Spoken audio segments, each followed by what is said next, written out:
Good morning, everyone. Boker Tov.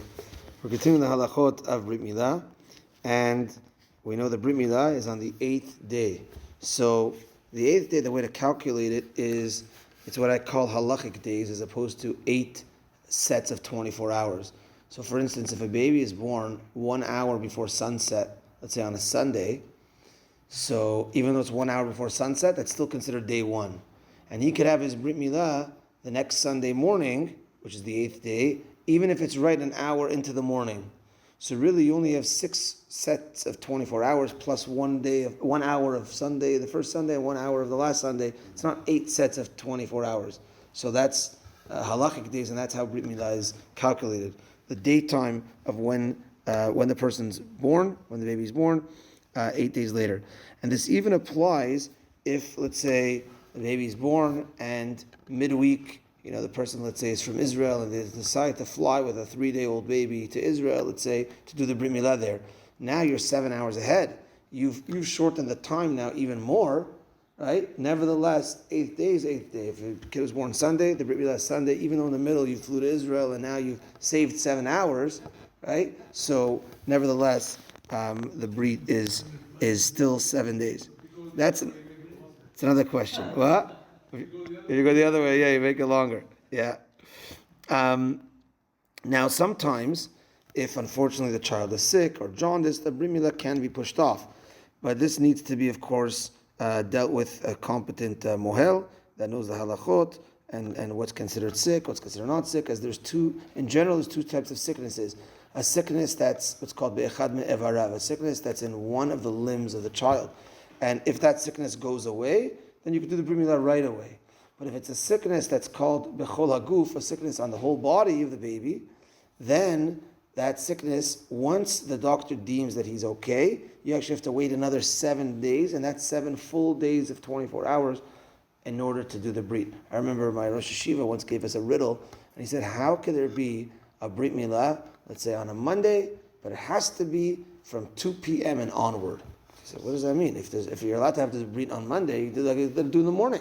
And we're going to learn that it's better in the earlier the day. So the answer is that if a kid was sick in his full body, and the doctor on 2 p.m. on a Sunday told you now he's good to go.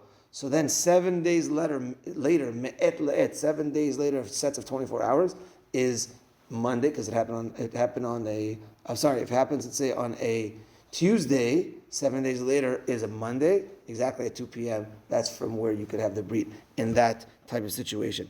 Again, a competent mohel, rabbi, will help you out in that case. Next, Brit Milah, 8th day, is during the daytime. Even if a child's Brit has been pushed off because of a sick or whatever, it's still during the daytime specifically. Daytime is from sunrise until Shkia, till sunset. And even though we have before sunrise, there's dawn, alot shachar, nevertheless, that should only be done in extenuating circumstances, lo alenu, time of war, where you can't really do a Brit, this and that. The only time you could do it is alot shachar, then b'diavad, you could do it then, but ideally from sunrise till sunset. And it's very, very, very bad if a person pushes off a Brit Milah for no reason. Unless the kid is sick, that's the only real reason. Meaning, it doesn't work out for us to do it on a Monday, we'll just do it on a Sunday. We'll just do it on a thing, right? It's very, very bad. It's got to be the 8th day. Okay, now just to one more thing that I discovered with regards, I'm just switching topics, with regards to the no tachanun this week. So when I first spoke about the halachot, we mentioned the reason why there's no tachanun this week is because it's 7 days after Shavuot, where we have, back in the day, there was 7 days you were allowed to bring the korban of Shavuot. And at the time, I spoke about that even though we're in Chutz La'aretz and we had 2 days of Shavuot, we calculated 7 days from the first day of Shavuot, not from the second day. Because it's 7 days of when the korban was brought, and the korban was brought in Israel, and it's 7 days, which takes you till Yud Bet of Sivan. But when discussing it with some of the other Rabbanim in our community, they were saying that their minhag, and they showed me some sources, is that actually there's no tachanun till the 13th, and we calculated the 7 days from the second day of Shavuot. and they expressed and they showed me from Rabbi Yitzchak ben Gwalid that at the end of the day we look at the second day as the first day. It's because it's Sveka de Yoma.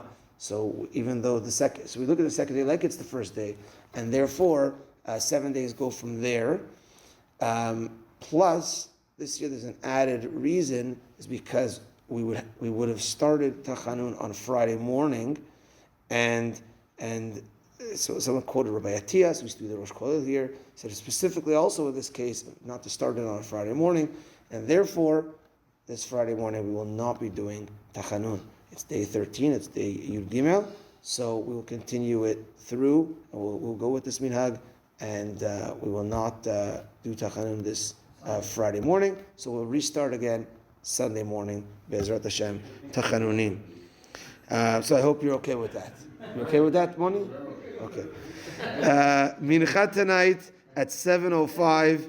Gemara shiur tonight at 8:30. Have a good day, everyone.